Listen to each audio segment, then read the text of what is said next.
শিক্ষক দিবস সকলকে। শিক্ষক দিবস উপলক্ষে অনেক অনেক ভালোবাসা শুভেচ্ছা রইল সবার জন্য। শিক্ষক দিবস উপলক্ষে কোনো গয়না বানাবো না, এটা কি হতে পারে?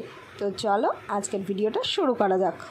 So hello my crafty friends, welcome back to my YouTube channel Shomi handcraft. সুপ্রভাত সবাইকে। ছাত্রজীবনে মা বাবার পরে একটা শিক্ষকের ভূমিকা অতুলনীয়, যারা সঠিক পথ দেখাতে প্রত্যেকটি ছাত্রছাত্রীকে সাহায্য করে।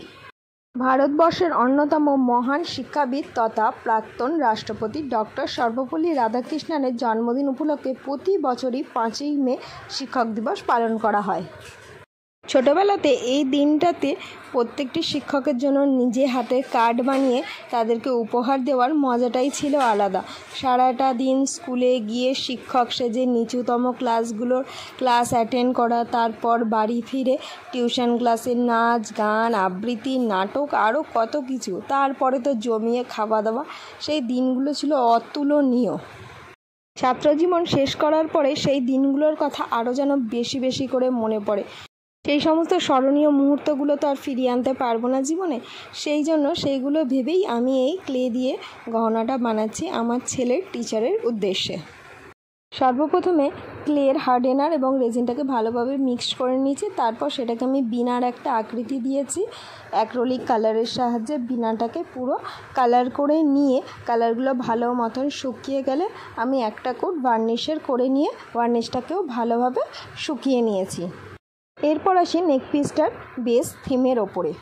যেহেতু টিচার্স ডে স্পেশাল, সেই জন্য আমি একটা এখানে বই বানাতে চেয়েছিলাম। ক্লে দিয়ে যদি বইটা বানাতাম, বইটা অনেকটা ভারী হয়ে যেত, যার কারণে এটা গলাতে পড়লে অনেকটা ভারী ফিল হতো। সেই জন্যই আমি একটা আর্ট পেপারকে ছোট ছোট টুকরো করে কেটে নিয়েছি এবং ছোট ছোট বইয়ের শেপে, যেভাবে আমরা ছোটোবেলায় বইগুলো সেলাই করতাম পাটে পাটে, যতগুলো পাট করবে ততটাই ভালোভাবে বইটার শেপটা আনতে পারবে। তো সেই কারণেই আমি পিসগুলোকে মোট 5টি ভাগে ভাগ করেছি। তারপর সূচ এবং সুতোর সাহায্যে যেইভাবে আমরা ছোটোবেলায় বই সেলাই করতাম, ঠিক সেই মতনই একটা পাটের সাথে আরেকটা পাট সেলাই করে নেব। বইটা বানানো কমপ্লিট হলে জল দিয়ে ভালো করে বইটাকে আমরা ভিজিয়ে নেব। ভিজে অবস্থাতেই বইয়ের পৃষ্ঠাগুলোকে একটু সাবধানে একটার সাথে একটা আলাদা করে মাঝখানের অংশটা ফুলিয়ে, যেইভাবে খোলা বই দেখতে লাগে সেই মতনই বইয়ের পেজের অংশগুলোকে আমি অ্যাডজাস্ট করার চেষ্টা করব।